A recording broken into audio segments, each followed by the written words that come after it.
todas, a todos ustedes por estar aquí. Yo sé que muchas han tenido que dejar algunas agendas para priorizar este espacio de encuentro, de diálogo, que esperamos sea bastante productivo. Acá en la práctica hemos complotado con Rocío y un conjunto de instituciones que estamos promoviendo una iniciativa para poder generar un marco de protección para los defensores, la actividad que desarrollan los defensores y defensoras de derechos humanos en el país, ¿no? Y esto además ha sido un proceso interesante porque viene de un trabajo colaborativo desde atrás y que nos ha reunido a propósito de una actividad en relación con el Estado, ¿no? Para ver cómo vamos comprometiendo al Estado para que de alguna manera se compre este pleito, ¿no?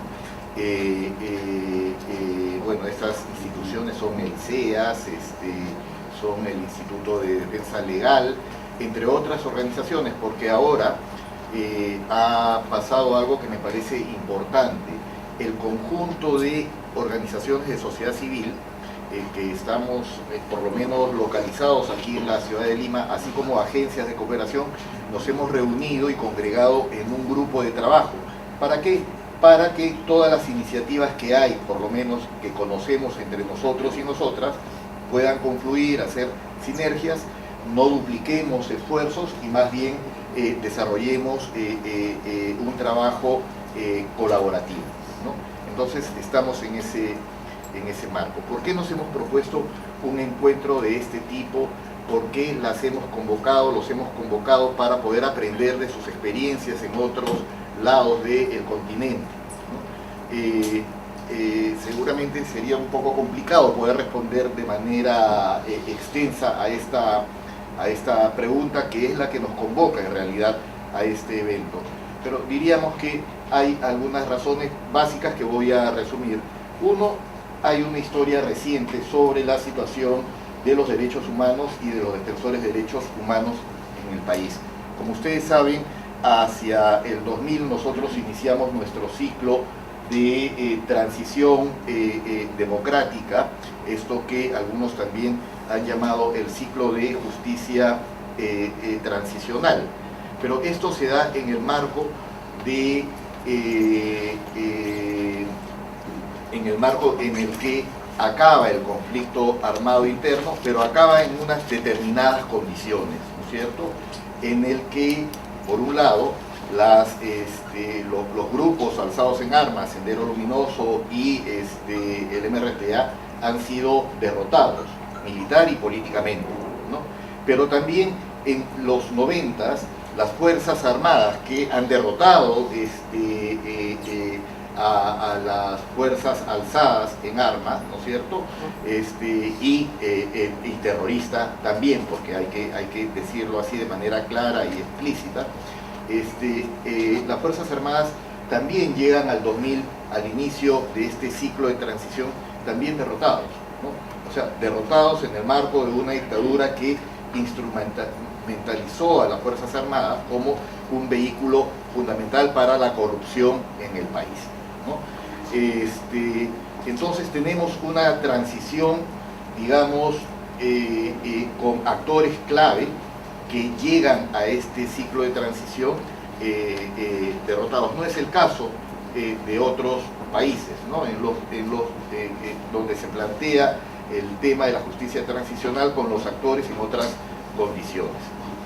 Ahí es como nos damos con este ciclo, con un ciclo económico más bien que se inicia de modo expansivo, que se sostiene sobre la actividad de las extractivas, donde el Estado peruano toma la decisión pues de generar las condiciones necesarias para garantizar la inversión en estas extractivas, y al mismo tiempo tenemos una transición que progresivamente va precarizando la institucionalidad democrática en el país contra los mandatos que se suponen de la transición. La transición debiera devolvernos a un a un ciclo en el que las instituciones que fueron debilitadas por la dictadura más bien se fortalezcan y la democracia misma finalmente se fortalezca. Después de 16 años de iniciado este ciclo, lo que podemos decir hoy con los resultados de las últimas elecciones es que eso no ha ocurrido así precisamente, ¿no? Hemos llegado a una situación en la que la autoridad electoral, por lo menos, ha estado, la probidad de la autoridad electoral en el país ha estado por lo menos en discusión, ¿no?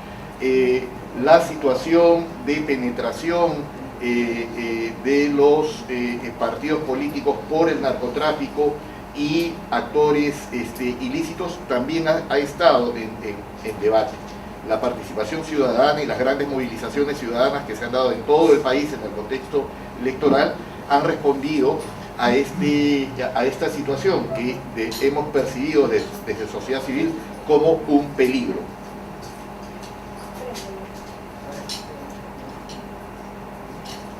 Bueno, está en verde, no sé si...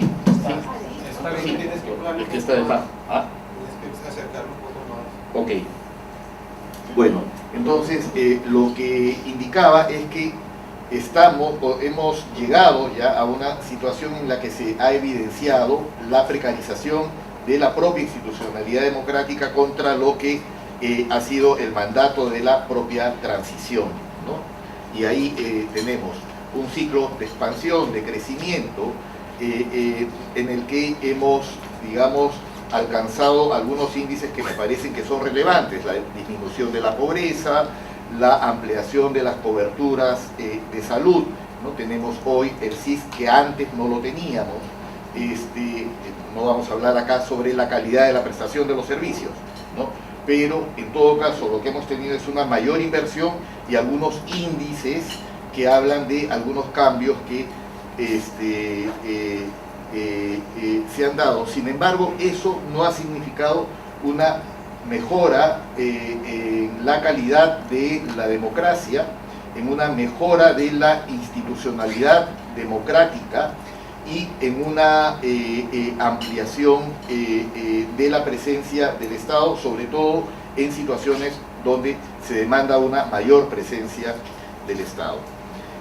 Adicionalmente a estos, digamos, dos grandes elementos que van dialogando en este proceso de la transición, lo que hemos tenido es una situación particular con los derechos humanos. Así como la democracia no se ha fortalecido, los derechos humanos se han mantenido en esto que nuestra compañera Rocío Silva mencionaba para el tema de la relación que hay con los pueblos originarios y sobre todo con las poblaciones más vulnerables. Ella hablaba de un continuum de violencia entre quienes fueron afectados por el conflicto armado interno y quienes hoy, digamos, están en las zonas de influencias de las extractivas. Dice, la relación de violencia no ha cambiado.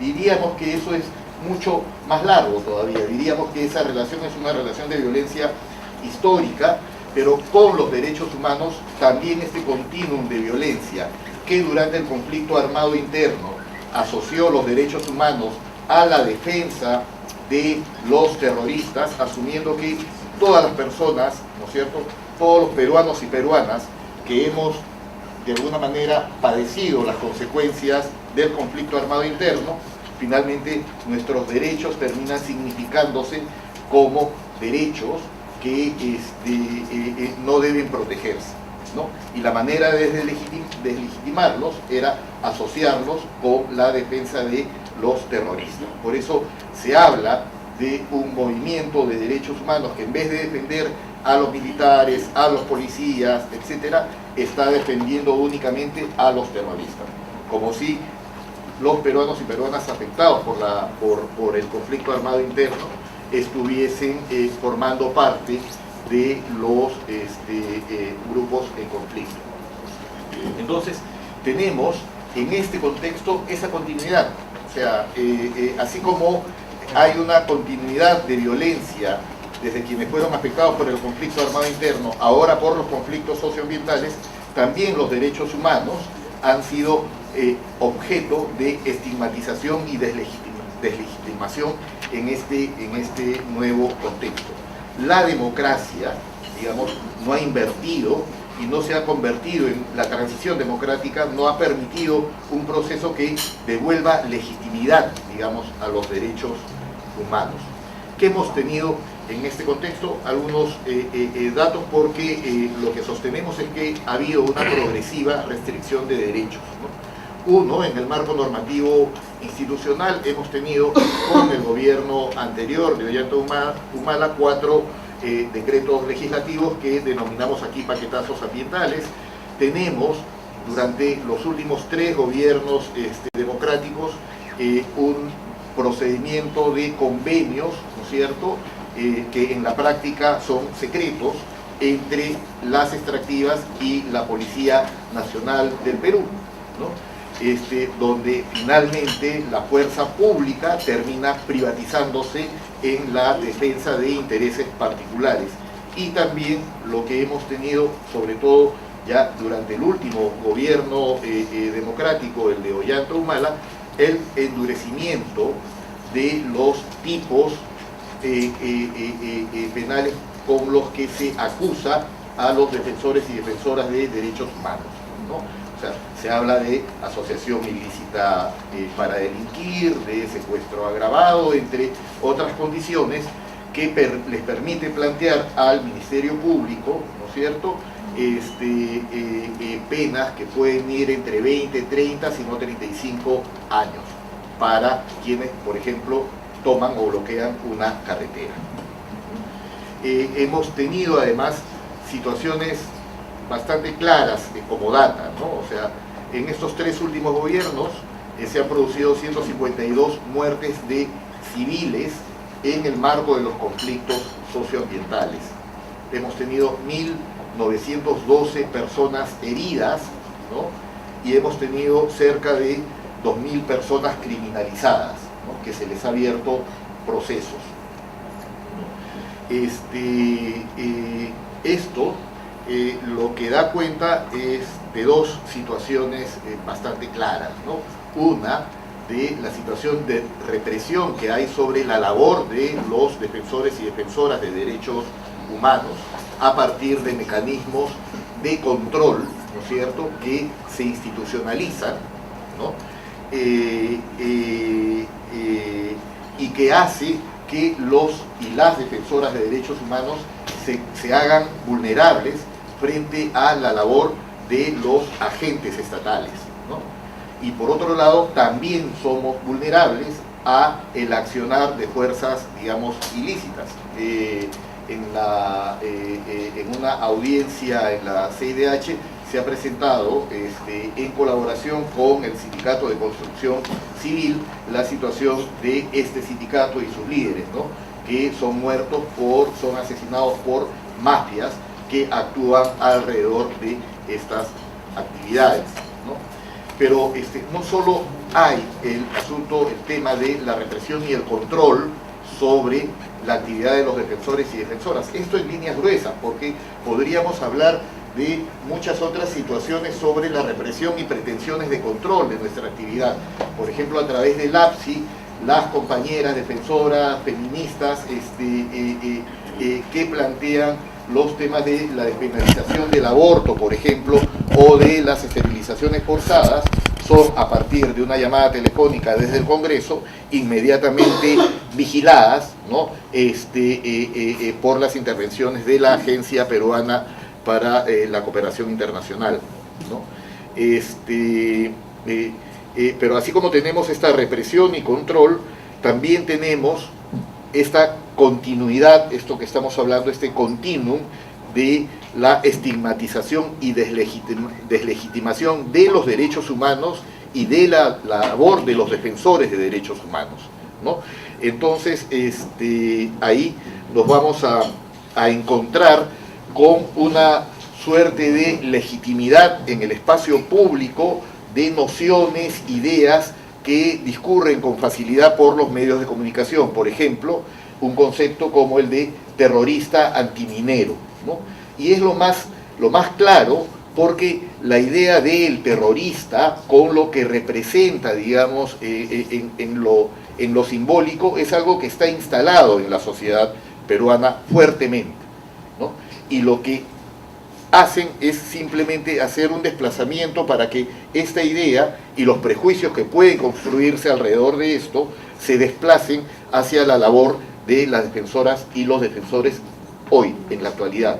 El día lunes lo hemos escuchado en un debate en la emisora con mayor audiencia en el país, y uno de los periódicos, Perú 21, ha editorializado también en el mismo sentido este día lunes, ¿no? Entonces tenemos esos dos elementos. ¿Hacia dónde vamos? No lo sabemos, ¿no? O sea, con precisión no lo sabemos, porque lo que tenemos claro es que tenemos que promover, impulsar una política pública para la protección de los defensores que se dedican a defender el bien público, los derechos humanos.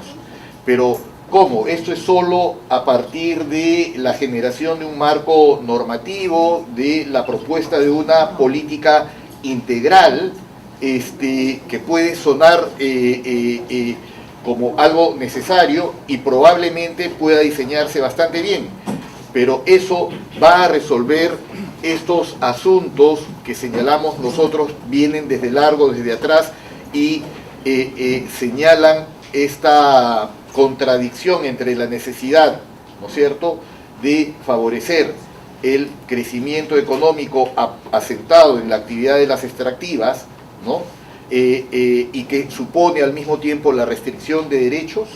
No lo sabemos. Por esa razón, donde es evidente la situación de indefensión de los defensores y defensoras aquí en el país, ¿no?, y donde es evidente también que hay un Estado que es agente de violencia y de violencia ilegítima, ¿no? Por esa razón es que las convocamos y los convocamos para pensar, porque esto tiene que abrirse al espacio público. Esto no es un asunto de especialistas, esto es un asunto de ciudadanos y ciudadanas, de defensores de derechos humanos, de defensoras de derechos humanos, que tenemos que compartir las experiencias y los caminos ya avanzados en la región. Nosotros entendemos que por las condiciones pesadas y la herencia pesada que ha significado el conflicto armado interno en el Perú, y que ha llevado a, por ejemplo, que los sectores progresistas y de izquierda en el país desde el año 85 a la actualidad no hayan tenido, por ejemplo, una representación propia en el Parlamento, una bancada propia. Hasta donde recuerdo, la última vez que estos sectores han tenido una bancada propia ha sido en la elección del 85, ¿no? Y recién nuevamente en estas últimas elecciones se ha obtenido una pequeña bancada, y ni hablar de los partidos, digamos, liberales, porque en el Perú no hay una fuerza política auténticamente liberal. Lo que tenemos es una derecha, ¿no es cierto?, muy vinculada a estos grandes poderes fácticos, fundamentalmente económicos. Ahí, bueno, pues más bien nos quedan interrogantes que creo se las trasladamos a ustedes, porque necesitamos conocer las experiencias de ustedes. Queremos saber si por fuera de los marcos normativos, institucionales, digamos, a partir de esta propuesta que nos hemos planteado desarrollar, de una política integral para defensores y defensoras, es suficiente, ¿no? Si el Estado está en capacidad de comprarse ese pleito, de invertir en eso, porque eso significa recursos, ¿no? Si el Estado va a asumir de manera, digamos, coherente la protección de los derechos humanos como un bien público, ¿no? Y va a poder, por ejemplo, hacer campañas que reviertan esta situación de deslegitimación que arrastramos con los últimos 35 años, ¿no? Queremos saber, en ese sentido, cuáles son las experiencias de ustedes, porque lo que tenemos, a donde pretendemos llegar, es nuevamente volver sobre el asunto básico, elemental del contrato social, ¿no? Pero un contrato social legítimo, ¿no? Donde el Estado, ¿no?, actúe legítimamente, haga uso de la fuerza en forma legítima, no en forma ilegítima como ha venido ocurriendo en todo el periodo de transición, y razón por la cual tenemos 152 civiles muertos. Lo que queremos es colaborar, aportar para que nuestro Estado pueda ser un Estado garante de verdad, de derechos, ¿no?, de todas y de todos, y no de un sector en particular que tiene la capacidad de poder cooptar, por ejemplo, a la fuerza pública a partir de convenios y contratos que nadie conoce, ¿no?